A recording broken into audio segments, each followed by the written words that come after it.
friends. Charlie here from Base Miami. I wanted to welcome you to our video series where we'll be discussing all things related to expansion into the US market.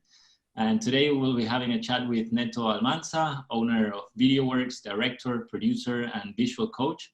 And the topic that we're going to be discussing, besides video, of course, is networking because he's an awesome networking and a friend. So thank you, Neto, for being with us today. It's my pleasure, Charlie. Happy to be here. Awesome. And Neto, you know what? One of the things that I wanted to know about you is how did you get into videography? What took you there? So the first time that I actually fell in love with making videos was when I was studying abroad in Hong Kong in 2008. And I was in Hong Kong and everything was new to me. Everything is new to my eye and I thought it was fascinating. So when I was there, I was backpacking across 7 countries. I visited all of Southeast Asia, which I really loved. And I made a video out of it. And from there, I was like, I really like this. I had the mindset that I had to follow with my family's tradition of other sorts of a job or a career. And so no one in my family is even close to doing anything regarding communication or video. And so it was kind of an unknown territory to me, but I knew deep in my gut that that was what I wanted to do. And I've always been good at something regarding communication. And so long story short, I did a three-day, about 15-hour assessment test for my career with a psychologist. And she said, look, from 72 possible careers, I'm going to narrow it down to 3, and then I'm going to narrow it down to 1 career. And so for me, that was amazing. That was like something sent from heaven that I needed to really know exactly what I should do with my life. And so a month later after the test, she comes in and we have a 4-hour meeting where she, like little by little, just kind of like eliminates careers based on how my mind works, how I decipher information. And so from 72 careers, she knocks down 69 of them, and we have 3 left. And so number 1 was communication, number 2 was marketing, and number 3 was sports tourism. And when I saw that, I was like, I'm all in. Like there's nothing else that's gonna hold me back. I know what I wanna do. And so I searched for the best communication schools and I found one in Germany. So before moving to Miami, I was actually in Germany. And since then, I saw the potential that social media was going to allow and like the opportunities that would happen because of social media through videos. I saw statistics and I saw how video was just skyrocketing and it wasn't going anywhere. So I was you know what they said, like make a leap, like a risk. This was a calculated risk with data that proves that video is going to be high in demand for so long. And so when I get into something, I make sure I'm very good at it, whether it's sports, networking. And so in video production, every detail I really focus on and I make sure that it's perfectly aligned with my clients' message, their objective, what they want to accomplish. And so I really make sure that they put the trust in me and they get the results. I say something called ROI, which is return on image. Mm-hmm. The biggest businesses in the world, Coca-Cola, Disney, Apple, you see their advertising in Times Square, in the billboards, because they get a high return on image. They know that their image is very valuable. And the more someone sees you, the more they're going to like you, the more they're going to trust you, and the more they're going to remember you.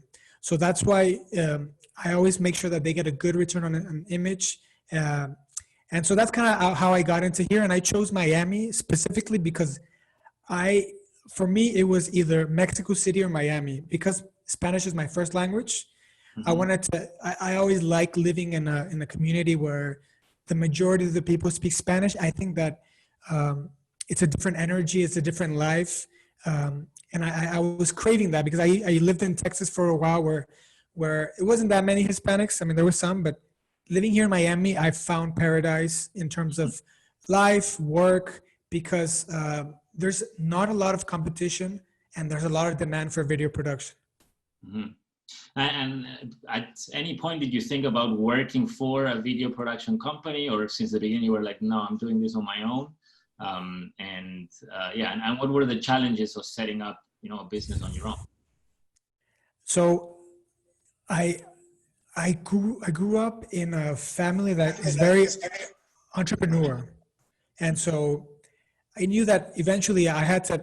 I'm smart enough to make my own decisions, and I can do this on my own. But in the beginning, it's important to be assistant and start from the bottom to really understand a few things. So one of the ways that I technically was working for someone is that I would always be assistant to directors. And that way I learned through experience. It wasn't a classroom. It was like real life. All right, so now we're doing this commercial here for this building, or we're doing this commercial for this company. And in some of those, I was in a production with LeBron James. That was like one of the times that I was an assistant. And it was I made sure that I found the right directors that would be good mentors to me, indirect mentors, because it's occasional assistant jobs. And from there, I was like, okay, this is how they're doing it. This is how they set up the lights. This is how they, everything from the billing to how they market themselves. And so I realized that I didn't have to work for someone. I just needed to be someone's shadow occasionally to absorb as much as I can from their experience. Cool. And in terms of challenges, like when you said, okay, now I'm ready, I'm going to go do this on my own. What were the challenges that you faced? Well, I came to Miami without knowing a single person. So I don't know your story. Did you come here? Like, did you know people when you came here? No, same. Yeah. Same, right? Same. So in my hometown, for example, I would have the connections made right away because of all the work that my parents or family members have made or people I've met throughout my childhood.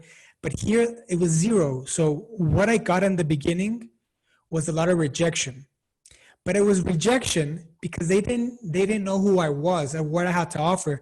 It was just an email, or it was just like a message, or even in Craigslist back then when it existed, I would like find for jobs or even apply for jobs because I needed to get things moving. And I got a ton of rejection or like people ignoring me.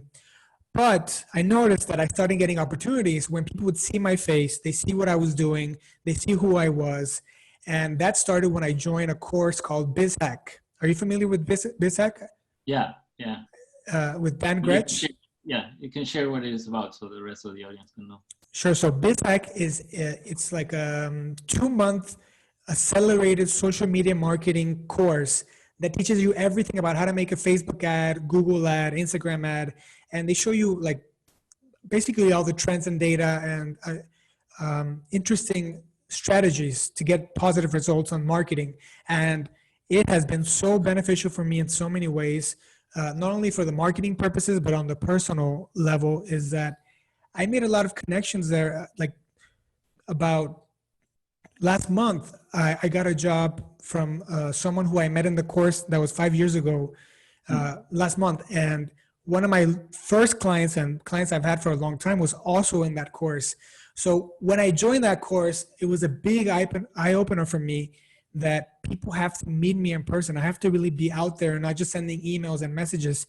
And that's what really accelerated my networking strategies. I knew that I had to like really be everywhere as much as possible because I didn't know anyone and people would trust me. And before this call, I was telling you how I sat with a very successful attorney who has a big law firm with a lot of people working under him. And I met him and I asked him what has led to his success. And he took out a sheet of paper, he got a pen, and then he drew a pie chart. And he was explaining how he invested his time throughout the day. And 10%, I thought, my naive mentality thought that he would spend the 100% of working, 110% all working, working hard. But in reality, he delegated a ton of work. He spent just 10% working, the other 10 supervising, the other 10, I don't remember what it was. And then the remainder, about 70%, was networking. And he said that led to success. So after that, I was like, I have to get in as many organizations as possible. And right now, I think I am in about 5 or 6 different ones. And I'm for example, one that I want to join is Toastmasters. Whenever that thing comes back in person, I'm going to join Toastmasters. So just like that, you know, networking is the key to really going beyond objections, and it has worked so far here in Miami. And you know what, Juanito, you were saying that once things are back, then you will join. So you think that things are going to go back to normal and networking events will be the same as before? Or do you see that that is changing the way to network in this new normality, let's say? This is a great question, and it's both. It's going to be both. You have to have a little bit of both. Digital networking and in person. Will they go back? I mean, the governor yesterday or 2 days ago, or like recently signed this thing, I don't know what you call it, to reopen bars and restaurants and not penalize people for not having masks. So things will eventually, I mean, that might lead to another wave, another high COVID wave. But, you know, whether it's a year, 2 years, 3 years, eventually things will go back to normal. And in person is so much better than digital. You know, I do BNI meetings, which are the weekly ones that I tell you about. So BNI, I'm in BNI Legends, where it's 50 small business owners, where it's category exclusive. So it's just one person per category.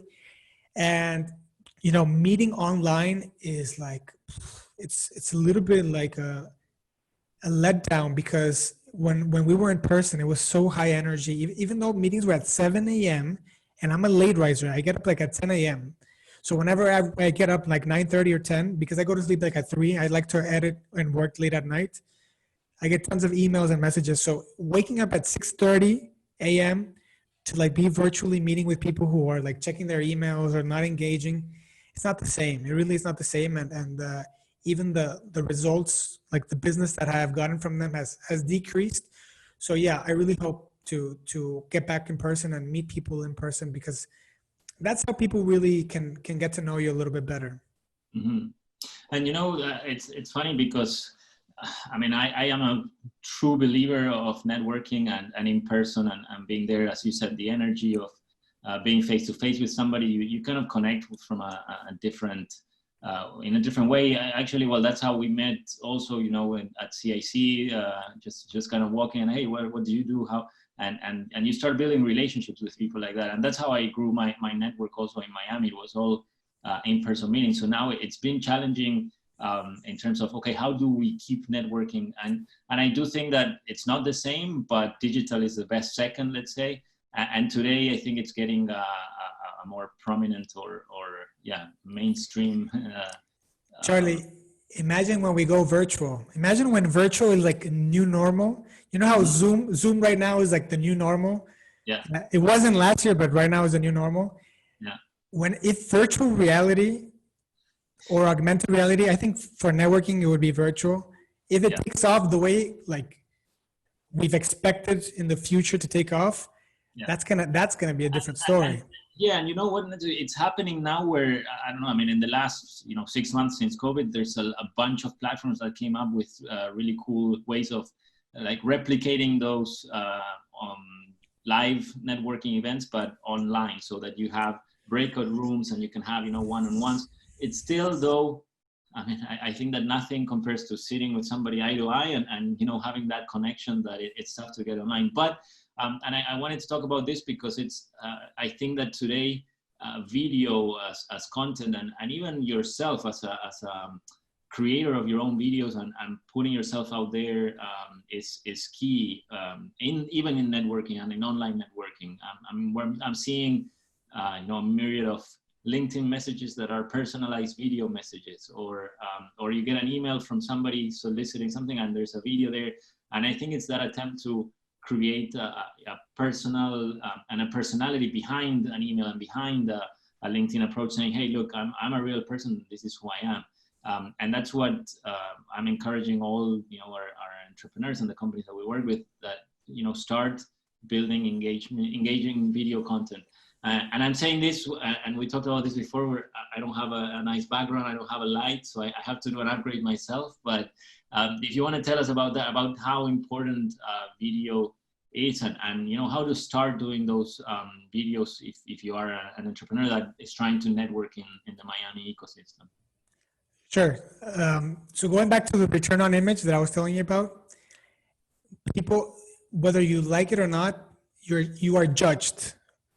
There's nothing like a first impression, right? Like it's not a judge like a negative thing, but it's like 70% of body language is more than you know what you actually say, and that goes out the image. That's all about the image, and I'm a firm believer that if you just realize that you get a return on your image, it will eventually work, you know. So that's why I have the audio. What's the best thing? A microphone. All right, I'm gonna get a microphone. My camera isn't that best, so what do? Upgrade to a webcam. Upgraded. My room has one light in the ceiling. What do I need? I need some LEDs to light me up. Right now with Amazon, it's so affordable to really get the equipment, and it's very easy. You just have to really plug it into the wall, click on, and that's it. Most of the webcams have auto settings, so you don't even have to worry about the exposure or the frame rates or the ISO. It just does it automatically. So we're living in very accessible times where everything just one click away and easy to use. If there's one brand that I would recommend that I really purchase the majority of my things, it's called Neewer, Neewer. They have amazing LEDs, amazing equipment. Audio-wise, maybe that's not the best place to go, but in terms of lighting and tripods and light stands and all that stuff, Neewer is fantastic. And going back to your image, to your question about if entrepreneurs want to make videos, the reality is that there's many statistics that say that the more someone sees you, the more they're gonna like you. Why do you think everyone has an obsession with celebrities? Like really, there's a huge obsession with celebrities. I mean, think of Kim Kardashian's rise to stardom.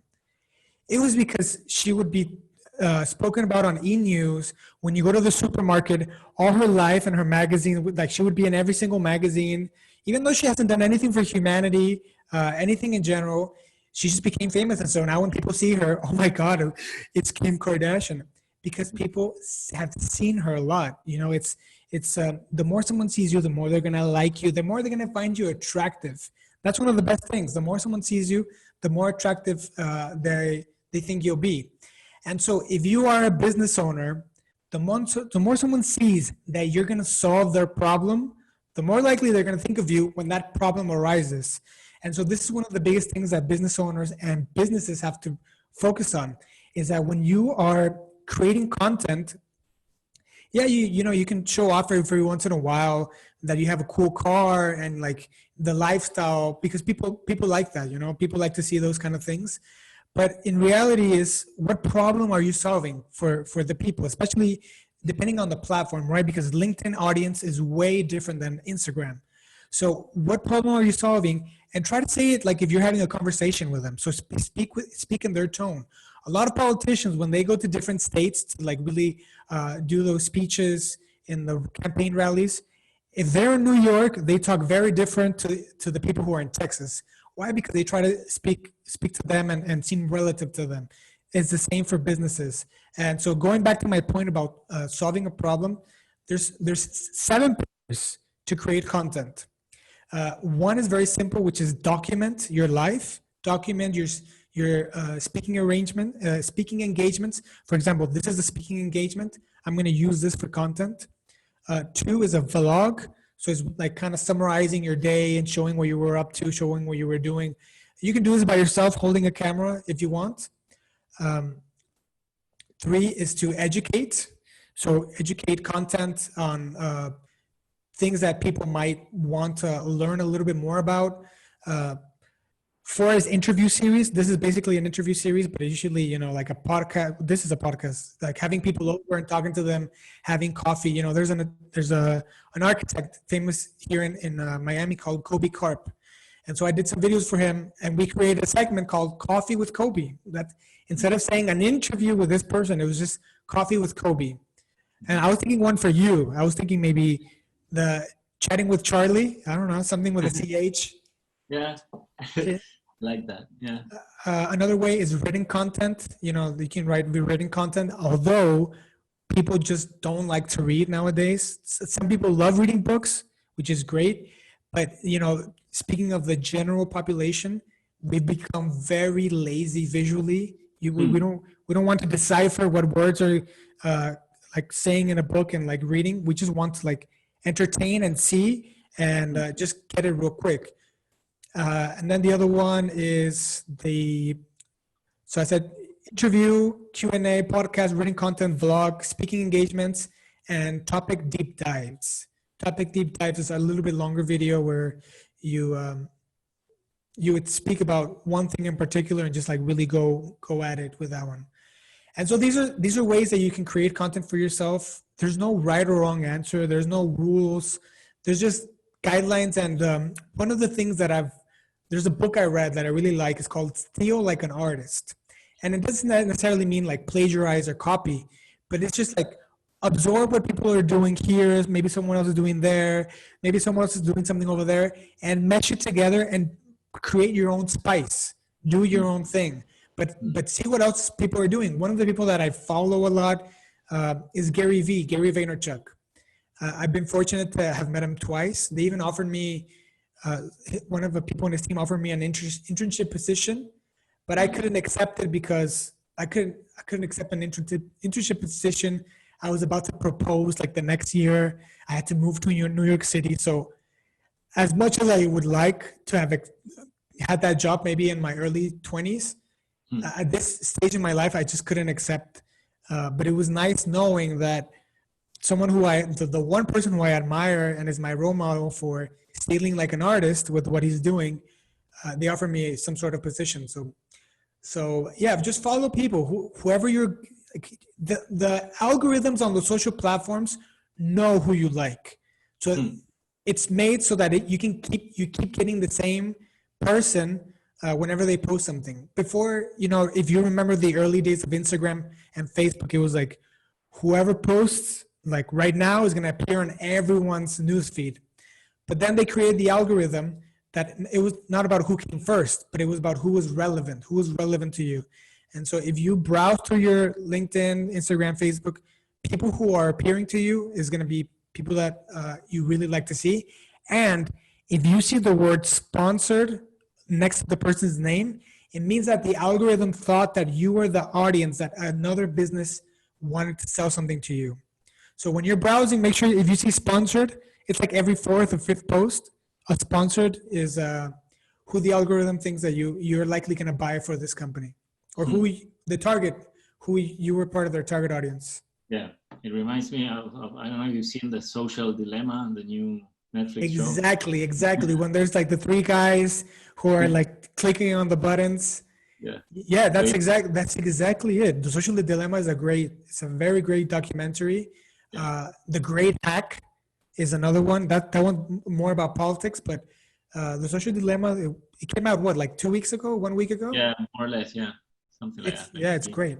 I love those documentaries. It's funny because I think it has two ways of reading it, because one is the message is put your phone down, right? So for what we're talking today about online networking, I mean, offline networking still works, and that's kind of the best thing. You meet a person in person, and but in the world today, you need to be able to cater to those audiences online. So and you know, maybe what I was thinking of as suggestion on the video side is it's really do something, you know, it doesn't matter. And although, as you said now, like maybe my background doesn't look great, maybe the light is not perfect, and that's something that I have to improve, and that's kind of version 2, but it's starting to put yourself out there. I think the toughest part is really that, you know, the first video that, okay, I'm putting the camera in my face and I'm talking about something, and just kind of what are they going to say, right? And I think that's the big barrier that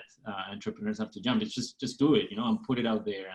And who cares about what other people say? You know, it will help your brand, it will help your name, and it will help you get more business. So it's Charlie, you and I have done a training we didn't do it at the same time, but we did a training that was the same one, gratitude Yeah. training. Yeah. In part one, we're not supposed to say what it's about, so I'm not gonna like really go into detail about what's about. But in part one, there was an activity that I really liked, and it was what happens if you don't do this? All right, so then and then what happens? And then what happens? And then what happens? And then what happens? And it just went to like the extreme of what's gonna happen if you don't do it. Do you remember that one? Yeah, yeah, for sure. Okay. Yeah. I didn't go into detail, so I didn't break the promise that we're not supposed to talk about it. And so by going into the extreme, whenever you're doing a video, go into the extreme of like, what's the worst that can happen? Yeah. Like what? Someone's gonna like not like what you did. All right, that's good. Good for them. But what you're gonna do is that you're gonna get familiar with it. It's like if you're trying to cook. At first, if you have no basic training, it's going to be a mess. You're going to burn the pan. It's going to be flavorless. You're not going to add the salt, the garlic, and the pepper, and all those details. Same thing with like making videos, really. It's like cooking. Some people have their recipe where they just do the same recipes over and over and over. Some people like make sandwiches and it's like, all right, give me 2 breads, give me this, give me that, boom.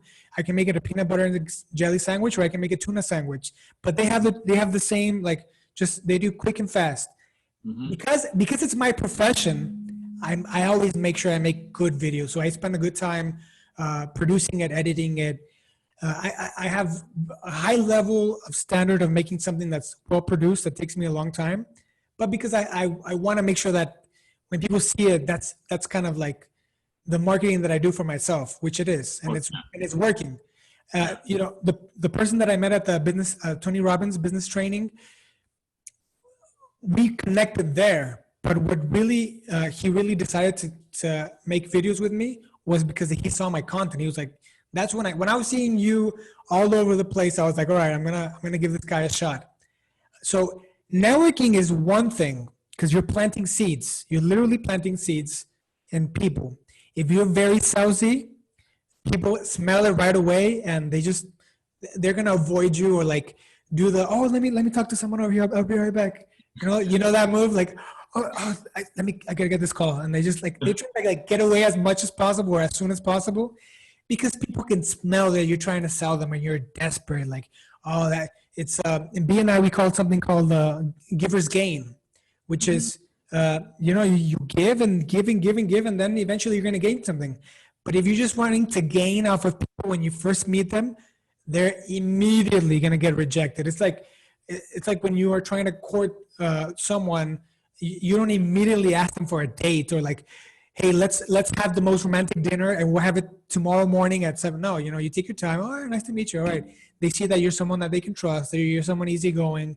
And one of the keys to networking is really just be yourself and like not try to make a sale, because if you make that friendship and that connection, in the long run, people are going to follow you naturally. Oh, what's your LinkedIn, or what's your Instagram? And then you do indirect sales, which is, it's not focused to them. It's just focused to the general population, but they're going to be like, oh, that's cool that he does that. So you connect intentionally and you sell indirectly. I think that's one of the keys that works with people. And in reality, it's just being of value and trying to help people as much as possible, being friendly, welcoming. And one of the things that I like about live events is that there's just something about like social places where people sometimes like they either feel lonely or no one's talking to them, or they're just like, all right, what do I do now? That awkward, because I network a lot, I notice like sometimes it's awkward to do networking, because now it's like, okay, now who do I go talk to? What do I do? And those are good moments when you like go up to people who are maybe anxious. The number one fear amongst Americans is public speaking. What? Public speaking? I love public speaking. That's like my number one passion. I love to speak. Yeah. So when I detect that people are like fearful or lonely or just kind of want to talk to someone, I go right to them. I'm like, oh, tell me about yourself. Like, I want to hear about you. This is something I learned in a book called How to Win Friends and Influence People. It's the only book I've read 3 times. The other book, my second place book, is 48 Laws of Power by Robert Greene. I read that twice. That's an amazing book. But How to Win Friends and Influence People was the first self-improvement book that I read that is just fantastic. It's just amazing book. Just a quick tip from there. We're all over the place with the topics, but quick tip from there. Yeah. When this telephone company, back in the day when it was allowed, right now maybe the NSA is doing it to us, but back in the day when hearing people's phone conversations, which word is the word that you think was most used in any conversation? Sorry. No, the word was I. Uh-huh. I. So what does that say? You know, people just want to talk about themselves. They want to be heard. They want that attention. I. And so that's one of the things that the book was talking about, how not only but one of the most sacred things to every individual is their name. Charlie, the more I say your name, Charlie, the more you're going to like me and think we're really close friends because I'm saying your name, Charlie. Obviously, that's an extreme, right? I said it 3 times really quick. But Charlie, listen out, Charlie. You know, I get your attention back because, he said my name. You know, like we're trained to like obey whenever someone says our name. Oh, what? Who's calling me? What? So, hey, so Charlie, this is how it works. So it's like having them speak, saying their name, and then other tricks along the way that I've learned. I mean, I've done it all, man. I've done door-to-door sales. It wasn't something that I was proud of, but it taught me so much. Yeah. So much. Yeah, I did encyclopedia selling door to door. So you know the drill. You're going to a random person's house or anywhere or business anywhere, and you're trying to make a sale. So that's that was one of the hardest things. And I went to Michigan in the middle of nowhere. I was like, yeah, like it was a challenge, but I really liked it. I didn't like interrupting people's moments in their house because I really like people's privacy, or like going to their home to try to sell something or their business. But what I liked was how that broke any ego or broke any it shattered any fear of judgment or like anything regarding that, because I had to make sure that they knew what this problem was solving. And so one of the things that I learned there that I always apply is like, I do this when I'm having a conversation. So yeah, you're shaking it. So what does this do? So we're unconsciously saying yes. So now if you ask a lot of yes questions, that makes sense, right? Oh, yeah. So by the way, we're going to have that meeting. Oh, yeah. and it worked. Obviously, if someone doesn't, it's not hypnotizing, right? If someone doesn't want to have that meeting or that call or whatever, they're going to say no. But it helps because there's a lot of tricks. Another trick that I liked about networking, if you do it at the right moments, is touching the body, like the shoulder, or like shaking the hand again, like, you know, a little bit of tap, like really connecting with people in the physical way, obviously in a very respectful way of every age, gender, or whoever it is. But when, like, you know, there's a reason why, like, Latins, we hug and we kiss on the cheek. We just like really like affection. We really yearn that. Everyone likes affection in reality. We're born to really crave that affection, whether it's love or touch. It's just part of us. It's part of our DNA. Other countries do like the faraway shake. You know, when I lived in Germany, the Germans do a really faraway shake, and they're very like distant in that way.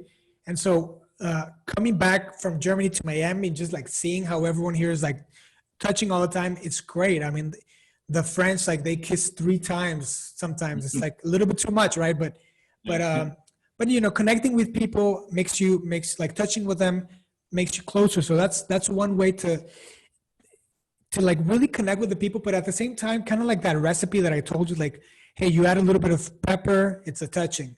You add a little bit of this, it's a salt. You add a little bit of the saying your name, it's the olive oil. You add a little bit of nodding, or you know, all those things that I've mentioned, and it makes a very good appetizer or meal, or you know, something that people enjoy.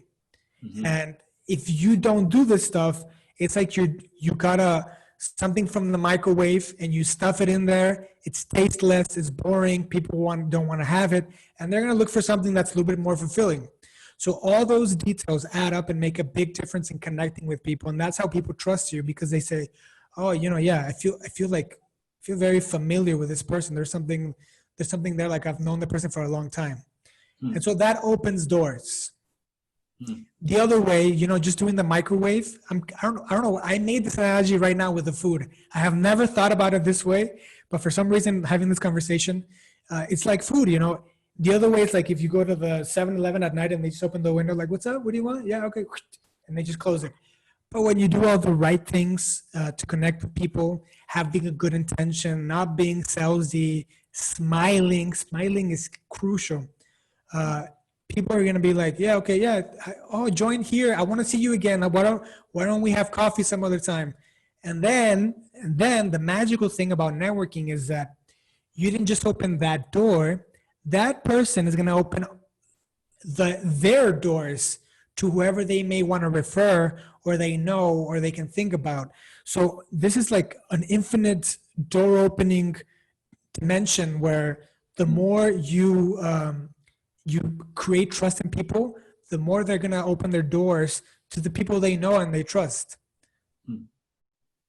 Yeah, no, it's awesome, because a lot of what you said, I really can resonate with. And I was thinking even online now that the challenge maybe is, okay, how do we do that touch, and how do we do that eye to eye, or that smile? And that's why I think the online side is super challenging in that sense. But same concept, and I guess that you get all this people pitching you something without even knowing you, like, hey, we can do this for your company.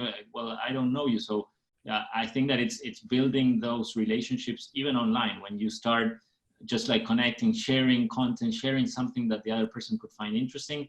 And as you said, that builds the rapport with them. But then your online presence and whatever you're doing, and that's why we talked about the importance of video, is what will bring that indirect sales, as you said, right? Where someone say, hey, what is this guy? What is he doing? They go to your profile and they see videos of you talking about things that interest them. Then it's like, okay, now, maybe I want to know this guy.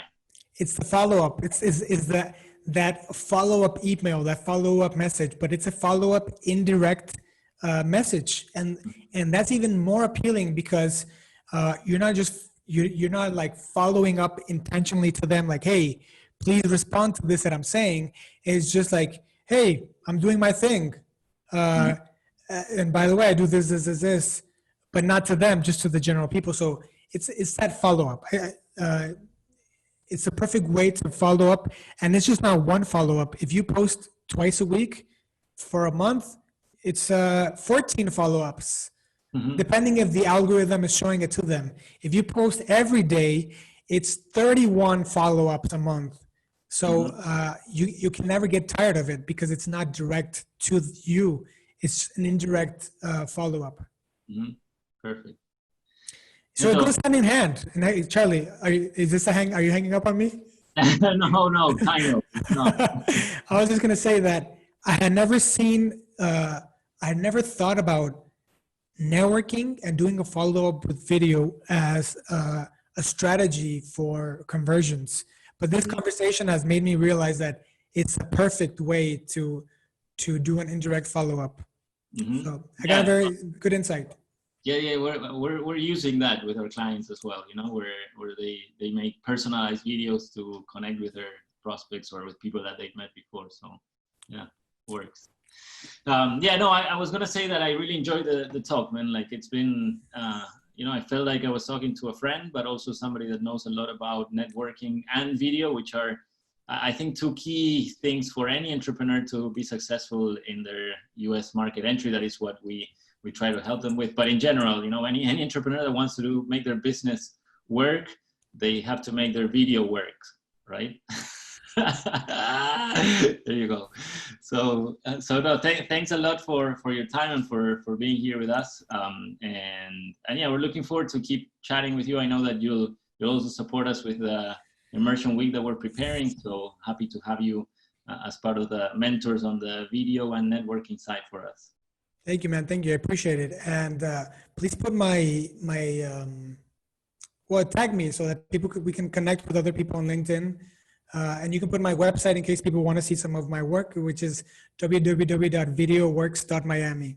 Of course, I will. And question, one last thing maybe that I wanted to ask you before we part ways, let's say.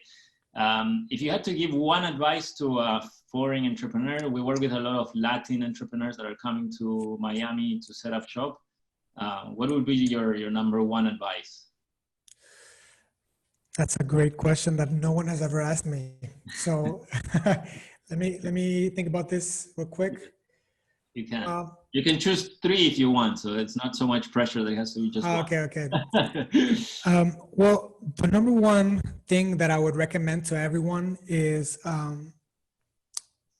if you believe in yourself, like if you firmly, wholeheartedly, like deep in your gut, you believe in yourself that no matter what you're going to do, you're going to accomplish it or be successful, or like even just you're going to be good at giving it your all and making the best you possibly can.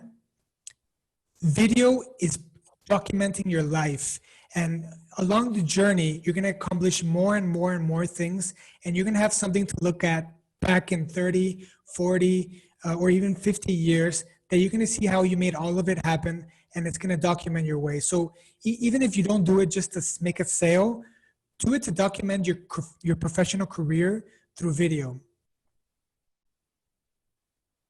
Awesome. I've never heard that before, so that's a good advice. It's a long-term strategy, man, because when we look back in our lives in a few years, back in the day we had the picture books, that thing, I don't know where it is in my house, but now it's Instagram for personal life. It's maybe later on it's going to be something else, but visual communication, video is going to be a forever thing. So why not really like try to document your life? Because along the way, that's going to make a lot of sales. People are going to see where you're up to. Documenting is the key to success. Like in reality, you don't have to make a sale. You just have to document what you're up to. And the last thing I was going to say is that besides documenting, it's allowing other people to view your story. In the beginning, when I was having a lot of like rejections with what I was doing, I didn't want to document that because, I mean, I was having okay gigs. It wasn't something that I wanted to show off. But along the lines, I realized that it doesn't matter what really people think. When you begin to realize that it doesn't matter what people think, and you're doing you, and you're doing you as much as you can, all that is going to eventually benefit you, because then you're going to try harder and try to do better, because you're going to get, in the long run, a return on image. Keep that phrase in mind. If you make videos in the long run, you will absolutely, indirectly, some way or another, have a return on your image. Awesome. Nice words to end with. So thanks again. Thank you. Appreciate the opportunity.